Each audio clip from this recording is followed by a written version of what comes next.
नमस्कार, स्वागत है आपका आपके अपने YouTube channel Divya the inside में। बीएड का अपना सब्जेक्ट चल रहा है कॉन्टेम्प्रेरी इंडिया एंड एजुकेशनल, समकालीन भारत और शिक्षा। इसमें अपना टॉपिक चल रहा है एजुकेशनल मैनेजमेंट, मतलब शैक्षिक प्रबंध। इससे जो पहले वीडियो किया था आपने, उसमें अपने शैक्षिक प्रबंध का अर्थ क्या है, उसकी परिभाषा क्या है, ये अपने कर चुके हैं। तो अब नेक्स्ट अपना टॉपिक आता है नीड्स ऑफ एजुकेशनल मैनेजमेंट, यानी कि जो शैक्षिक प्रबंध है उसकी आवश्यकता क्या है।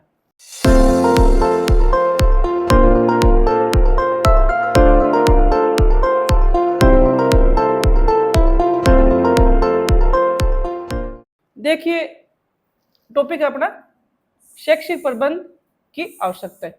देखिए, कोई भी जब व्यवस्था का निर्माण किया जाता है तो उसकी अपनी अपनी आवश्यकताएं होती हैं। जैसे इससे पहले अपने शैक्षिक प्रबंध से पहले अपने शैक्षिक प्रशासन पढ़ा था, तो शैक्षिक प्रशासन का रोल क्या था कि हम जो शिक्षा के संबंध में जो नियम वगैरह, नियम नीतियाँ जो भी निर्माण किया जाता है वो शैक्षिक प्रशासन के द्वारा किया जाता है।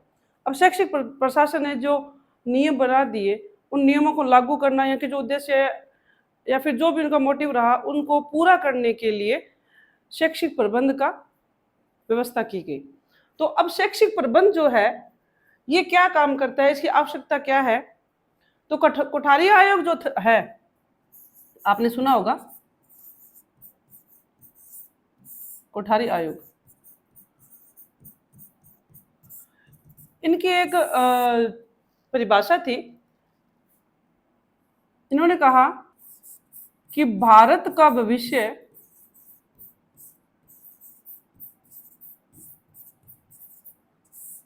विद्यालयों में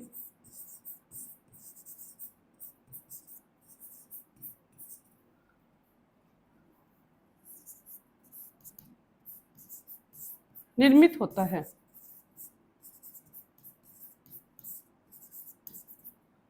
यानी कि कोठारी आयोग क्या कहता है कि भारत का जो भविष्य है वो वहाँ के विद्यालयों में निर्मित होता है। मतलब जो अपने छोटे छोटे बच्चे स्कूल में जाते हैं तो वो अपना भारत का भविष्य है और उनका निर्माण क्या होता है, हमारे विद्यालयों में होता है।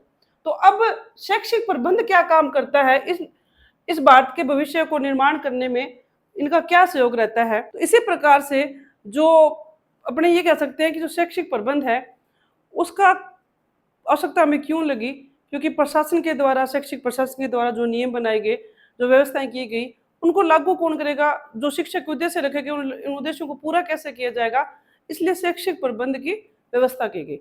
अब शैक्षिक प्रबंध क्या काम करता है और किस प्रकार से उसकी आवश्यकता होती है। तो पहले जो उसकी आवश्यकता है वो है उद्देश्यों की प्राप्ति।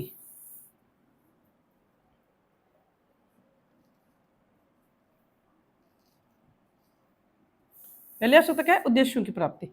देखो, जब भी अपने कोई शिक्षा क्षेत्र में काम करते हैं, चाहे वो अपने नर्सरी क्लास की बात करें, चाहे 12th क्लास की या फिर कॉलेज लेवल की या फिर उससे भी हाई लेवल की किसी कक्षा की बात करते हैं, तो उन कक्षाओं का जब पाठ्यक्रम निर्धारित किया जाता है तो उस पाठ्यक्रम का कुछ ना कुछ उद्देश्य होता है। उन उद्देश्यों की पूर्ति किस प्रकार से होगी, तो उन उद्देश्यों की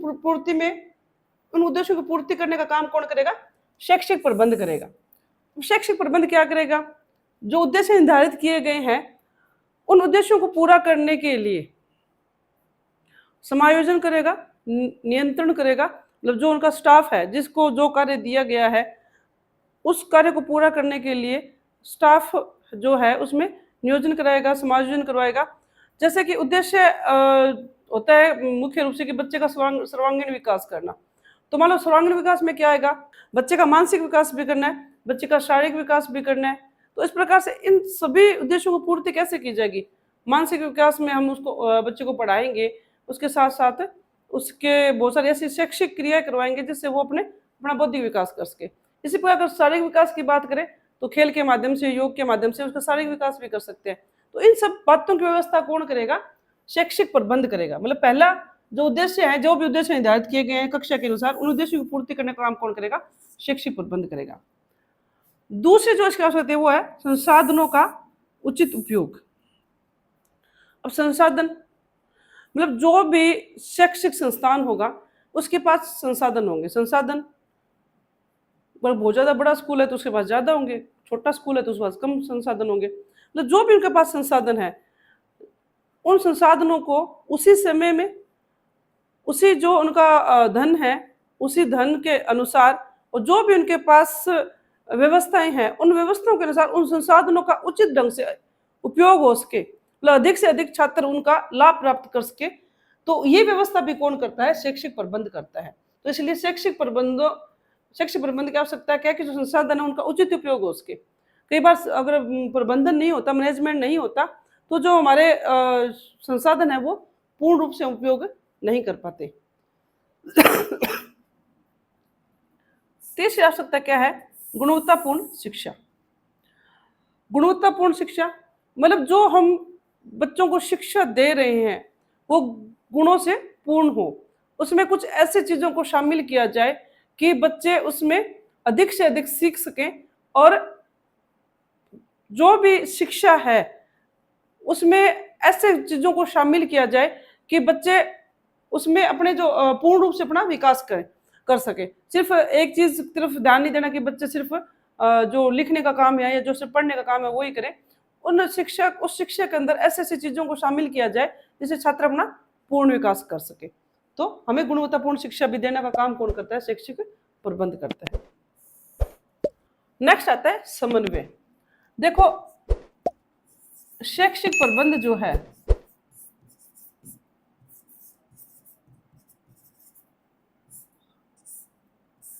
अब समन्वय की क्या बात आती है?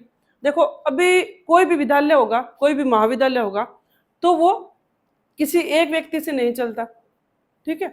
उसमें बहुत सारी ऐसी चीजें आती हैं जिसके हिसाब से विद्यालय चलता है। तो सबसे पहले तो मान लो अपने स्टाफ को कह देंगे, स्टाफ आता है, ठीक है।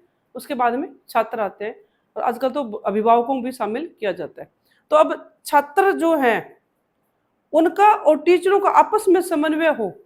इसके साथ साथ जो टीचर हैं, मतलब जो अध्यापक हैं, चाहे वो प्रिंसिपल हो और चाहे उसके नीचे जो उसके जो स्टाफ होता है नीचे का, वो आपस में जब तक समन्वय के साथ काम नहीं करेंगे तब तक किसी भी उद्देश्य की या किसी भी गुणों की पूर्ति नहीं की जा सकती। तो इसलिए ये जो शैक्षिक प्रबंध है वो समन्वय का काम करता है।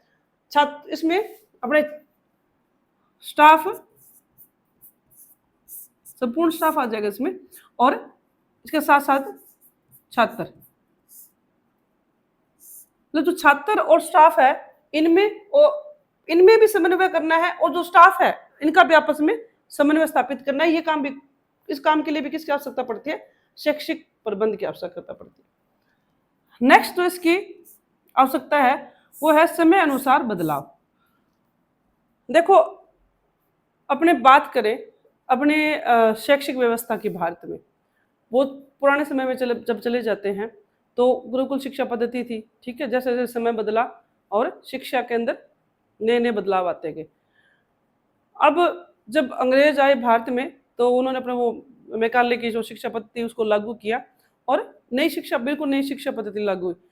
तो चलो, जो उस समय जो शिक्षा पद्धति लागू की गई, क्या आज वही है? क्या आप आज भी अपने उन्हीं ऐसे उसी किताबों से पढ़ रहे हैं क्या? उसके अलावा कोई बदलाव नहीं हुआ क्या? है ना, बिल्कुल बदलाव हुआ है।